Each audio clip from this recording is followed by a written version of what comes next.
Hello, so guys, welcome to my YouTube channel.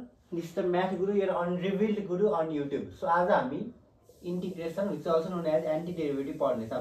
So हामीले previous क्लासमा derivative पढेको थियौँ. त्यसको अब बेसिक रुल्सहरु सिक्यौँ. अब इन्टिग्रेसनको पनि हामीले बेसिक रुल्स सिके त्यसपछि अगाडि फर्दर डेरिभेटिभ र फर्दर इन्टिग्रेसन हामी पढ्ने. अनि this is your अनरिभिल्ड Guru as you know. So म मेरो फेस म को हो भनेर कहिले रिभिल हुने छैन. अहिले हजुरले साइड फेस या केही फेसियल हेर्न सक्नुहुनेछ, बट त्यसले केही फरक पर्दैन because you can't know me by that much होइन र. त्यसले म रिभिल त हुँदिनँ. सो अब हामी इन्टिग्रेसनको सबसे बेसिक फर्मुला है. इन्टिग्रेसन हामी यसरी लेख्छौँ. This is also called integration. This त्यो त साइनलाई त सिम्बल हो भयो. This is called integration, also known as antiderivative. यसरी लेखिन्छ एक्स. ल यसरी इन्टिग्रेसन भनेको यो साइनले डिएक्स. ल डेरिभेटिभ भनेको चाहिँ चेन्ज थियो होइन. डेरिभेटिभको मिनिङ चेन्ज थियो भने इन्टिग्रेसनको मिनिङ चाहिँ के हो? इन्टिग्रेट गर्नु. धेरै सुनिन्छ नि त, इन्टिग्रेट गर्नु, यो गर त्यो गर एड गर. बट इन्टिग्रेट भनेको के हो? What do mean by integrate? Integrate भनेको जोड्नु मात्रै हो के. पार्ट्स मसँग मान एउटा पार्ट छ, यो पार्ट चाहिँ पार्ट कलेक्ट गर्दै जाने हो के. सबै कलेक्ट गर्दै जाने, हरेक पार्ट मैले कलेक्ट गर्दै जाने. त्यो भनेको इन्टिग्रेसन. सिम्पली त्यति नै हो. इन्टिग्रेसनले सिम्पली हजुरलाई एरिया अन्डर द कर्भ चलाउँछ है. Area under the curve. For example मलाई यो ट्रायंगल छ जसको बेस बी छ, हाइट एच छ. डाइरेक्टली म area equal to half B H भनिदिन्छु. प्याराग्रामको एरिया म बेस इन्टु हाइट भनिदिन्छु. रेक्ट्याङ्गलको एल इन्टु बी, स्क्वायरको एल स्क्वायर, सर्कलको पाई आर स्क्वायरमा भनिदिन्छु. यो इजी छ. ल अब यसको एरिया भनौँ है. सरी,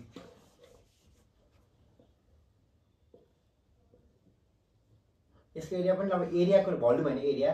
सिम्पली हजुरले के गर्न सक्नुहुन्छ यसमा, यसको एरिया भनिन्छ, यसको एरिया भनिदिन्छ. समरी यो पनि एरिया निकाल्न सकिन्छ. भल्युम होइन मैले एरिया नै भनेको.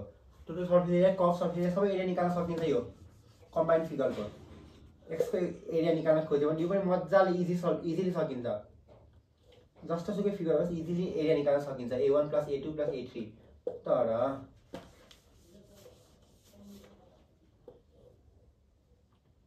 यो भनेको कर्भ हो. यो कर्भ यसको एरिया निकाल्न सक्नुहुन्छ हजुरले.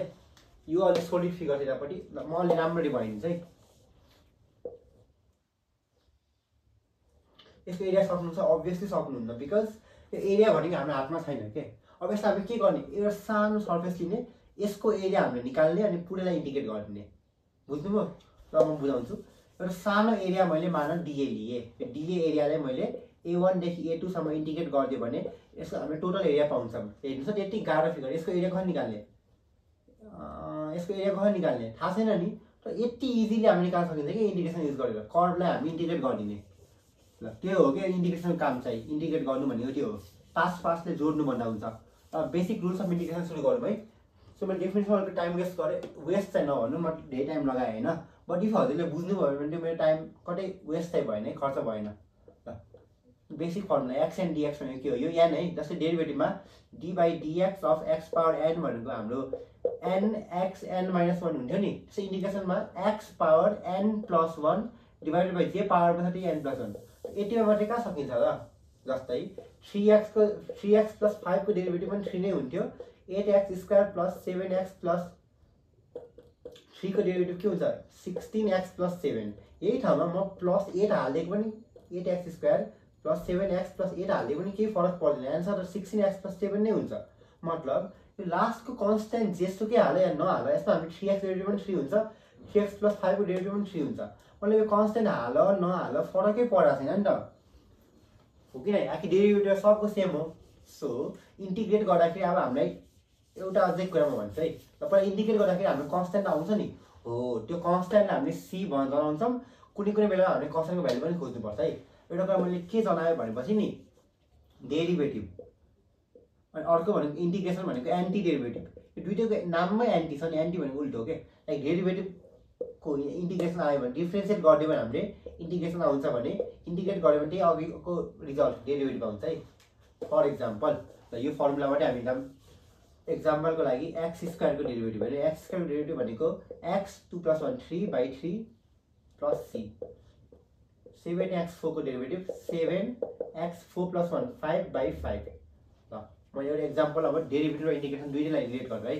फर एक्जाम्पल 9x³ को डेरिभेटिभ के हुन्छ 9 3 27x²। अब यसको इन्टिग्रेसन पनि त्यही आउनुपर्ने हो कि नै? हेरौँ आउँछ कि नै? 27x²। 27 मैले बाहिर लिए, integration of x² dx yeah dx है, जहिले पनि इन्टिग्रेसनमा dx हुनुपर्छ। अब यो भनेको x³/3 अगाडिको 27, 3 9 जा 27, एन्सर इज 9x³ हो। दिस इज नट म्याजिक, यो भनेको डेरिभेटिभ हो, इन्टिग्रेसन हो। बुझ्नुभयो? सो यो दुईटैको एन्टी हो है। ल यति भएपछि अब अर्को फर्मुला है, इन्टिग्रेसन अफ, एकदमै इम्पोर्टेन्ट, हामी अघि याद छ हजुरलाई, डेरिभेटिभ अफ log x भनेको 1/x हुन्थ्यो। त्यस्तै इन्टिग्रेसन अफ 1/x भनेपछि चाहिँ log x + c है। अब एउटा क्वेसन माइन्डमा आउला, इन्टिग्रेसन अफ 1/x भनेको x पावर -1, हामीले यही फर्मुला युज गरिदियो भने किन हुँदैन? x power -1 + 1/-1 + 1 + c। ओहो, यो त -1 + 1 भनेको 0, 0 भनेको इन्फिनिटी भयो नि त। अब इन्फिनिटी भएको भएर हामीले यसरी गर्न मिलेन, त्यही भएर हामीले log x गरेर हामीले 1/x निकाल्ने है।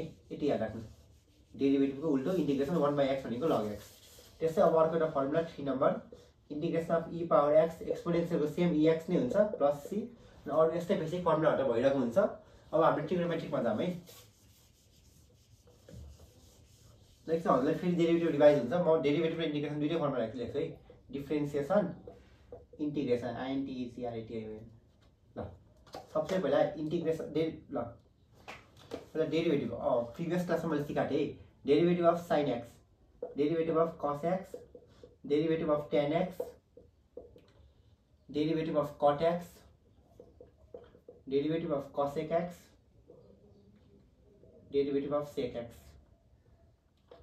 के भन्नु र? sec x को cos, sin x को cos x को माइनस sin x, ज्यादा c छ या minus sec² x minus cosec² x minus cosec x into cot x minus यसमा प्लस है sec x into tan x हो। यहीबाट हामी डेरिभेटिभबाट इन्टिग्रेसन फर्मुला सिक्ने के, रिभर्स एन्टी हो नि त। Integration of sin x, sin x भनेको के हो? cos x, उतापट्टि गयो भने माइनस dx पनि छ है, dx भनेको minus cos x, integration of cos x dx भनेको चाहिँ अब हेर्नु cos को directly sin x, integration of sec² x tan x dx पनि छ है, यो चाहिँ नबिर्सिनु। इन्टिग्रेसन अफ cosec² x भनेको के हो? यो भनेको माइनस, किन माइनस यहाँ छ, minus cot x, integration of cosec x into cot x, यो भनेको के हो? Minus cosec x। Okay, integration of sec x into tan x भनेको इक्वल टु sec x। ल यो छवटा फर्मुला मेनली ट्रिग्नोमेट्रीको याद राख्नुस्। हामी फर्दर जानेछौँ है। आई होप हजुरले नोट गरिसक्नु भएको छ। भिडियो पज गरेर नोट गर्दा हुन्थ्यो अघिको। ल प्लिज यो भिडियोलाई चाहिँ सक्दो सेयर गरिदिनु, सबै स्टुडेन्टलाई काम लाग्छ। डेरिभेटिभ इन्टिग्रेसन भनेको क्यालकुलस इज द मेन, सबसे इम्पोर्टेन्ट। म्याथमेटिक्सको सबसे गाह्रो पार्ट पनि क्यालकुलस हो, अब सजिलो पार्ट पनि क्यालकुलस नै हो। ल अब हामी जाम रुल्समा है। जस्तो अघि चेन रुलहरू चाहिँ यसमा चेन त छैन, र मल्टिप्लिकेसन डिभिजन चाहिँ छ है। डिभिजन छैन, मल्टिप्लिकेसन छ है। इन्टिग्रेसन u v dx, यो फर्मुला एकदमै याद राख्नु। यो भनेको इन्टिग्रेसन बाइ पास पनि भन्छ यसलाई।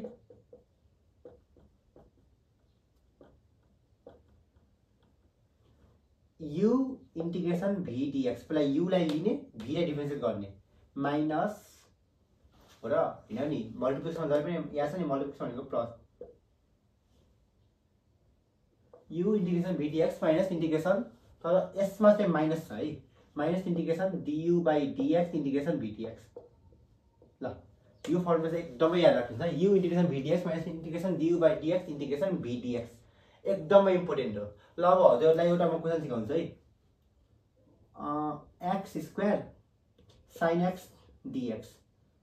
ल यो क्वेसनमा खाली u कसलाई मान्ने र v कसलाई मान्ने त्यति मात्रै एकछिन हजुरले गेस गर्नु छिटो। u कसलाई मान्ने र v कसलाई मान्ने।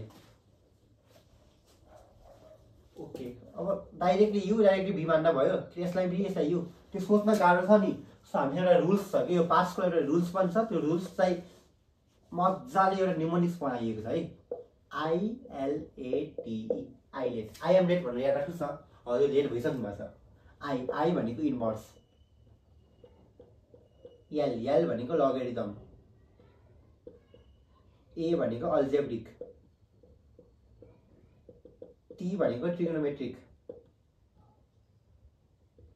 ई भनेको एक्सपोनेन्शियल। अब लग भनेको जस्ट इन्भर्स भनेको के हो? Sine inverse X, cos inverse X, tan inverse X. Logarithm भनेको लग एक्स स्क्वायर, त्यस्तै। अल्जेब्रिक भनेको x square plus 2x, X cube 4x, 4 मात्रै पनि भयो। ट्रिग्नोमेट्रिक भनेको sine X, cos X, tan X. Exponential भनेको EX, E2x, त्यस्तो भयो है। सबसे पहिला अब ILAT, यताबाट सब जो अगाडि आउँछ त्यसलाई युटी नै। आई र एल छ, फर इक्जाम्पल आई र एल छ भने आई भनेको यु हो, एल भी हो। एल र ए छ भने एल यु हो, ए भी हो। आई र ई छ भने अभियसली आई यु हो, ई भी हो। र ई र टी छ, टी अगाडि आउँछ भने यसलाई मैले यु भने यसलाई मैले भी भने। ए र ई छ, यसलाई यु यसलाई भी। ए र एल छ, एललाई यु यसलाई भी। बुझ्नुभयो? अगाडि आउनेलाई यु, पछाडि आउनेलाई भी। यो किनकि युमा हामी हेर्नुहोस्, यु भनेको डेरिभेटिभ भइरहेछ के। अब इन्भर्सको integration of sine inverse X भनेको भेरी भेरी भेरी डिफिकल्ट हो के। त्यही भएर हामीले यसलाई चाहिँ यु डाइरेक्ट डेरिभेटिभ गरिदिने। अब म हजुरलाई डेरिभेटिभको एउटा इन्भर्सवाला ट्रिक म नेक्स्ट क्लासमा भन्नेछु, जुन चाहिँ भेरी इम्पोर्टेन्ट हुनेछ, एकदमै धेरै इम्पोर्टेन्ट हुनेछ। ल हामी यो फर्मुला भइसकेपछि एक्जाम्पलको लागि integration of sine x into x square sine x. ल अब ILAT, अघिको क्वेसनमा मैले नि बिर्सेँ, त्यस्तै क्वेसनहरू छ भने ILAT भनेपछि यो यु भयो, यो भी भयो। ल अब dx है, यहाँ यु भनेको एक्स स्क्वायर इन्टिग्रेसन भी dx, मतलब sine x dx minus integration du by dx integration V dx। अब एक्स स्क्वायर साइन एक्स के हो? कस एक्स होइन, माइनस कस एक्स हो, minus cos X minus integration X स्क्वायरको के हो? 2x sine x dx। Okay, होइन एक्स, यस साइन एक्समा त कस एक्स हुन्छ नि त, cos X minus minus minus plus. यति बुझ्नुभयो? ल अब एकचोटि फेरि हामीले एक्स कस एक्स ट्राई गर्नुपर्छ है। So minus X square cos x plus 2 integration x cos x dx। ल अब एक्स कस एक्सको लागि गरौँ, यसलाई यतिकै मैले छोडिदिएँ। You integration V dx, cos एक्सको sine X, U integration V dx minus integration du by dx, dx by dx भनेको 1 इन्टिग्रेसन भी dx मतलब कसको साइन एक्स। ल यति हो, प्लस सी त रहिरहेको छ। फेरि एक्स साइन एक्सको minus cos X minus minus plus cos X. So X cos एक्सको डेरिभेटिभ यो भयो है। अब हामीले X cos sine X plus cos X यहाँ राखौँ है। X sine X plus cos X यहाँ म लेखिदिन्छु, X sine X plus cos X, 2 ले मल्टिप्लाई गरेर 2 minus X square cos X. ल सो हाम्रो एन्सर के भयो? 2x sine X plus 2 minus X square cos X. This is answer है, एक्स स्क्वायर साइन एक्सको इन्टिग्रेसन भनेको। यसरी चेन रुल हामीले युज गर्न मिल्छ। सो चेन रुल एकदमै इम्पोर्टेन्ट छ। ल यो चाहिँ इन्टिग्रेसनको बेसिक रुल्सहरू भयो। बाँकी अब एउटा अझै छ है, फर इक्जाम्पल लिमिटवाला बााउन्ड्री भएको, जस्तै integration of x cube dx छ, हरेकलाई थाहा छ एक्स 4/4 हो। त्यो बााउन्ड्री ए देखि बी छ भने नि इन्टिग्रेसन पनि ए देखि बीसम्म गर्नुपर्छ। मतलब पहिला बी लिने के, पहिला एक्स को भ्यालु हेर्ने। यो भनेको के हो? X 4/4 where X equal to B minus फेरि X 4/4 where X equal to A. Actually माथिको लिमिट हाल्ने अनि सब्ट्र्याक्ट गरेर तलको लिमिट हाल्ने। मतलब यो भनेको b4/4 minus a4/4, therefore answer भनेको b4 minus a4 whole by 4। बुझ्नुभयो? यो कुरा चाहिँ याद राख्नुहोस् है। एउटा एक्जाम्पल गरौँ, integration sine X from 0 to 90 ल π/2 dx। साइन एक्स भनेको minus cos X, minus cos X 0 to π/2 minus cos π/2 minus कस 0। हरेकलाई थाहा छ होला कस 90 भनेको कति हो? कस 90 भनेको कति हो? 0 हो कि नै? कस 90 भनेको 0 माइनस कस 0 भनेको 1, एन्सर इज 1। बुझ्नुभयो? ल अब चाहिँ म नेक्स्ट क्लासमा हजुरहरूलाई डिफरेन्सिएसन डेरिभेटिभ अफ इन्भर्स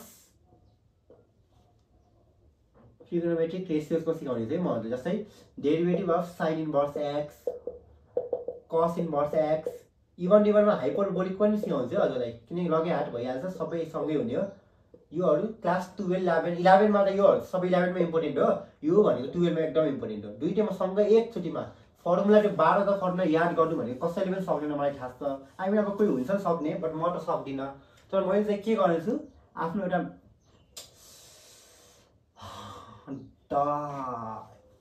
यो मेरो एक्सप्रेसन अलिकति बढ्ने भयो, तर यो एक्सप्रेसन सुनेर हजुर पनि खुसी हुनुहुनेछ।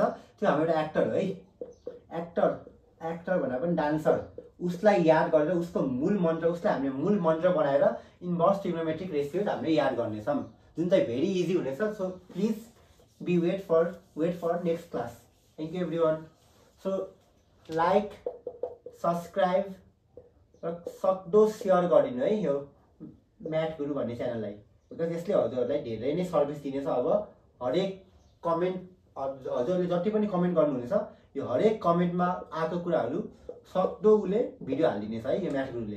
तर गुरु चाहिँ हजुरको रिभिल हुने छैन। Thank you.